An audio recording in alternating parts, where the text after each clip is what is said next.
Engineering படித்தா வேலை கிடைக்காது அப்படின்னு சொல்கிறது 100% பொய். தகுதி இல்லாமல் இன்ட்ரெஸ்ட் இல்லாத பசங்க இன்ஜினியரிங் படிக்கிறங்காட்டி மட்டும்தான் வேலைகள் கிடைக்கிறதில்ல. ரெண்டாவது, கரெக்டான காலேஜில் சேராமல் ஸ்கில்ஸை டெவலப் பண்ணாமல் இருந்தால் மட்டும்தான் வேலைகள் கிடைக்காது.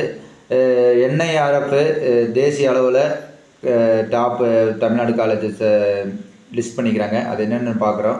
எஸ்ஆர்எம் யூனிவர்சிட்டி இந்தியா லெவலில் 13வது இடத்துல இருக்குது, தமிழ்நாடு லெவலில் 4வதாக இருக்கிற காலேஜ். அடுத்து அண்ணா யூனிவர்சிட்டி இந்தியா லெவலில் 14, தமிழ்நாடு லெவலில் ஃபஸ்ட்டாக இருக்குது. அடுத்து அமிர்த விஸ்வா வித்யாபீடம்னு கோயம்புத்தூர் தான் இருக்குது. இந்த காலேஜ் பற்றி பாதி பேருக்கு தெரியாது. இது வந்து இந்தியா லெவலில் 23வது பிளேஸ்லேயும் தமிழ்நாடு லெவலில் 6வது பிளேஸ்லேயும் இருக்குது. அடுத்தது கலசலிங்க ரிசர்ச் அகாடமி 38வது இடத்துல இருக்குது இந்தியா அளவில், தமிழ்நாடு அளவில் 7வது இடத்துல இருக்குது. சாஸ்தா இன்ஸ்டியூட்டு. அடுத்து எஸ்எஸ்என் காலேஜ் HCL நடத்துகிற காலேஜ்.